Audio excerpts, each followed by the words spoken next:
Hi friends, మీరు చూస్తున్నారు education jobs EA channel. నేను మీ నాగార్జున సార్ని. ఈరోజు మనకు ఒక ఇంపార్టెంట్ వీడియో తయారు చేయడం జరిగిందండి. ఇదంతా కూడా మనకు అయోధ్య రామ మందిరం గురించి మీ అందరికీ తెలిసిందే. సో దానికి సంబంధించి మనం బిట్స్ అనేది తయారు చేయడం జరిగింది. ఇది ముఖ్యంగా పోటీ పరీక్షలకు ఎవరైతే ప్రిపేర్ అవుతూ ఉన్నారో వాళ్ళందరికీ కూడా చాలా చాలా ఉపయోగపడుతుందండి. కాబట్టి ఎక్కడ స్కిప్ చేయకుండా పూర్తిగా వీడియో చూడండి. అలానే మీ ఫ్రెండ్స్ ఎవరైనా ప్రిపేర్ అవుతున్నట్టయితే వాళ్ళకి కొంచెం షేర్ చేయండి. సో వాళ్ళకన్నా యూజ్ అవుతుంది. లేట్ చేయకుండా వీడియోకి వెళ్ళిపోదాం. కొత్తగా ఎవరైతే మన ఛానల్ చూస్తూ ఉన్నారో ఖచ్చితంగా మన ఛానల్ సబ్స్క్రైబ్ చేసుకొని లైక్ చేసి షేర్ చేసి కొంచెం సపోర్ట్ చేయండి. Let's begin our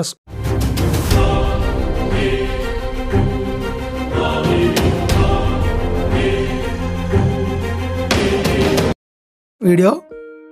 Ayodhya Rama మందిరం ఎత్తు ఎంత ఉంటుంది? ఓకేనా, 161 అడుగులు ఉంటుందండి. అయోధ్యలో రామ మందిరాన్ని నిర్మించాలని నిర్ణయం తీసుకోవడానికి ఎన్నేళ్ళు పట్టింది?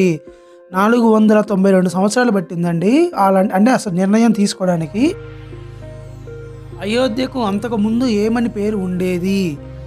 ఫైజాబాద్ అండి. అంటే అయోధ్యని ఇంతకుముందు ఏమని పిలిచేవాళ్ళంటే ఫైజాబాద్ పెట్టుకోండి. అలానే బాబ్రీ మసీదుపై దాడి ఎప్పుడు జరిగింది? సో 6 డిసెంబర్ 1992 అండి. సో ఇది చాలా ఇంపార్టెంట్. 1992లో బాబ్రీ మసీదు కూల్చివేత జరిగినప్పుడు భారత ప్రధాని, రాష్ట్రపతి, ముఖ్యమంత్రి ఎవరు? దీంట్లో 3 బిట్లు ఇచ్చానండి. ప్రధానమంత్రి వచ్చరికి పివి నరసింహారావు, రాష్ట్రపతి శంకర్ దయాళ్ శర్మ, ముఖ్యమంత్రి కళ్యాణ్ సింగ్ అండి.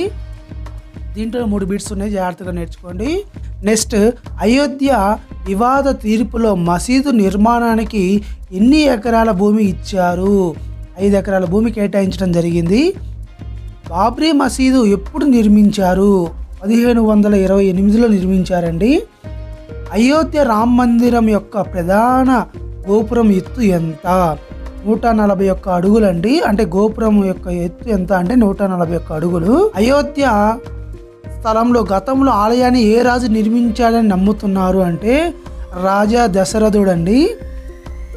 అయోధ్య రామ మందిరం రూపశిల్పి ఎవరు? విశ్వకర్మ. అయోధ్య రామ మందిరంలో ఏ పండుగను ఘనంగా జరుపుకుంటారు అంటే ఆన్సర్ దీపావళి. అయోధ్య నగరం ఏ రాష్ట్రంలో ఉంది అంటే ఉత్తరప్రదేశ్ అండి. ఆన్సర్. గ్రీన్ రామాయణ పార్కును ఏ రాష్ట్రం ప్రారంభించింది? ఆన్సర్ ఉత్తరాఖండ్. అయోధ్య నగరం ఏ నది ఒడ్డున ఉంది? ఆన్సర్ సరయూ నది అండి. చాలా ఇంపార్టెంట్. అయోధ్య రామ్ మందిర్ భూమి పూజ కార్యక్రమాన్ని ఎవరు ప్రారంభించారు? ఆన్సర్ నరేంద్ర మోడీ. అయోధ్య రామ మందిర్ భూమి పూజ తేదీ ఎప్పుడు? 2020 ఆగస్టు 5వ తారీఖు అండి. ఆ రోజు భూమి పూజ చేయడం జరిగింది. అయోధ్య రామ మందిర్ ఆలయ నిర్మాణానికి నరేంద్ర మోడీ ఎన్ని కిలోల వెండి ఇటుకతో పునాది వేశారు? ఆన్సర్ 40 కిలోల ఇటుక పునాది వేశాడు. అయోధ్య రామ మందిర స్తంభాల సంఖ్య ఎంత? ఆన్సర్ 392 అండి. అక్కడ స్తంభాల యొక్క సంఖ్య పెంచారు. నెక్స్ట్ క్వశ్చన్, అయోధ్య రామ మందిర్ నిర్మాణంలో ఏ రాష్ట్రానికి చెందిన రాళ్ళను ఉపయోగించబోతున్నారు? రాజస్థాన్. బానిష పర్వత రాళ్ళని కూడా అంటారండి. నెక్స్ట్, అయోధ్య రామ మందిర్ నిర్మాణానికి ఎన్ని ఎకరాలు చేపడుతున్నారు? ఆన్సర్ 2.77 ఎకరాలండి. ఓన్లీది గోపురం నిర్మాణం వరకు. శ్రీరామ జన్మభూమి తీర్థక్షేత్ర ట్రస్ట్ హెడ్ ఎవరు? ఆన్సర్ మహంత్ నృత్య గోపాల్ దాస్. ఓకేనా. నెక్స్ట్, అయోధ్య రామ మందిరాన్ని ఏ సంస్థ నిర్మిస్తుంది? ఆన్సర్ లారెన్స్ టెబ్రా. అంటే దీన్ని L&T కంపెనీ అని కూడా అంటారు. నెక్స్ట్, ఏ సంవత్సరంలో బాబ్రీ మసీదు కూల్చివేయబడింది? ఆన్సర్ 1992 అండి. ఇది చాలా ఇంపార్టెంట్. అయోధ్య రామ మందిరం కోసం ప్రణాళికను రూపొందించిన వారు ఎవరు? ఆన్సర్ చంద్రకాంత్ సోంపూరా. అయోధ్యలో రామ మందిర్ నిర్మాణంపై వేసిన కమిటీ అధిపతి ఎవరు? ఆన్సర్ నృపేంద్ర మిశ్రా కమిటీ అండి. నెక్స్ట్, అయోధ్య వివాదంలో తుది తీర్పును భారత సుప్రీంకోర్టు ఏ తేదీన ప్రకటించింది? Answer 9 November 2019. నెక్స్ట్, ఏ శైలిలో అయోధ్య రామ మందిరం నిర్మించుతున్నారు? ఆన్సర్ నాగర.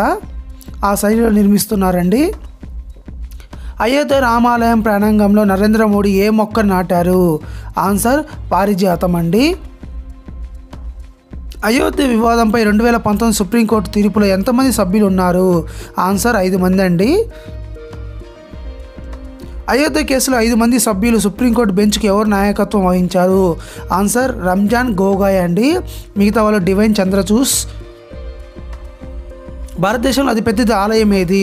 శ్రీరంగనాథ స్వామి ఆలయం తిరుచారపల్లిలో ఉందండి. అలానే ప్రపంచంలో అతిపెద్ద హిందూ ఆలయం ఏది అంటే అంగోర్ వాట్ కంబోడియాలో ఉందండి. ఇది కూడా చాలా ఇంపార్టెంట్.